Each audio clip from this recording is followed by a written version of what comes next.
Hello friends, now that we have done everything that needs to be done before designing our building, we'll now analyze the building. Okay, for analyzing the building, obviously you have to go to analyze, right? And we first check the model if it has got any errors, and we select everything that is listed over here and we click on OK. So you can see that model has been checked, no warning messages. That's great for us. After that, we click on analyze again and we click on run analysis.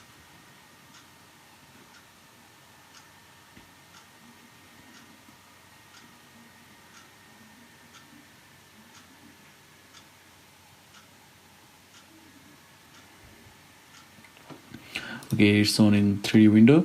So if you want to see the deformed shape of the building in this window as well, so what you have to do, you have to select this window and after that click on show deformed shape. So this is the shortcut option over here, or you can go to display and click on deformed shape, right?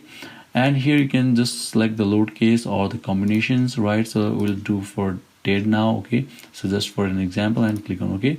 So this is the deformed shape, and if you want to see the elevation, let's go to the elevation A.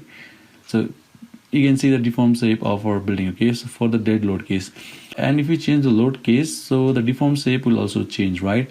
So let's see, and let's go to the combination now and click on 1.5 dead load plus impose load. This is your deformed shape, right? So if we change the load combination, so you can see that the deformed shape also changes, right? And again, if we change it to minus EQX, let's see. Okay, so it's changed over there. Okay, we'll select this and click on apply. So it's also again changing. So it's when it's plus EQX, you can see that it's tilting from left to right, right? When we're doing minus EQX, so it's tilting from right to left. Okay, so that is the meaning of plus and minus, right? Okay, so these are the things that you can do, and we can go deeper into this thing, right? We click on OK for now.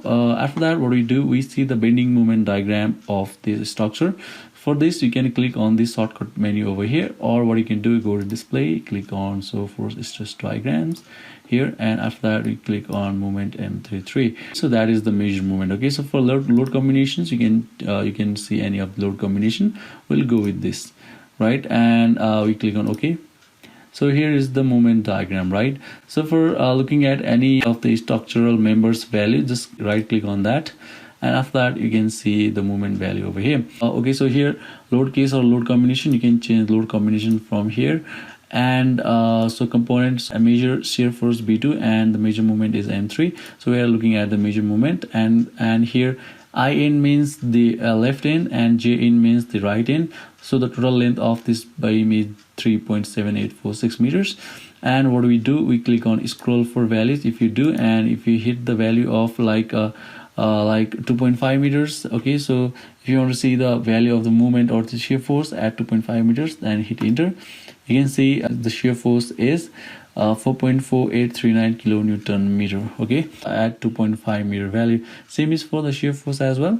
So it's 5.9082 kilonewton. Okay, and if you want to see the minor movement, so which you normally don't want, okay, so we'll not go into that. Okay, so this is the minimum movement that you can get in a structural member. Okay, so if you change okay, so let's go to measure B3, and if you change the load combination, like for example 1.5 DL plus EQX, the values will obviously change. And if you click on show max, you can see the maximum value is minus 8.232353 at 3.60. that is at the J end, right? So you get the maximum moment at the edge. Okay, similarly for the column, you can do the same thing. And if you want to see axial force, you can also see at this point also. Okay, so the axial force is 36.948 kilonewton, right? Okay, so and you can also see the torsion, and the maximum torsion is 0.0269 kilonewton meter. Okay, so this is for this load combination, and you can change the load combination from here.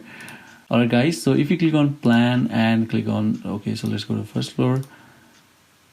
Okay, so this is the bending moment diagram. Go to display and go to show force stress diagram. So we'll see the cell stresses, and you can see for load combinations. Okay, so combo, and you can select the combination, and we can select the component that we want to see, and we click on OK. So you can see how the slab has been stressed over here. Okay, so these regions are a bit more stressed, right? And these regions are less stressed, right? Okay, and if you go to upper floors, you can see that so the second floor is more stressed. Okay, and if you go to the roof, okay, so the regions where the column is located is more stressed, right? Okay, so this is how you see the stress diagram for the slab. And the data for these analysis, the result of the beam and column, you can export to Excel and use them for the further calculations. We'll see those things on the later sections of this series. This much for this video. Hope this video was helpful.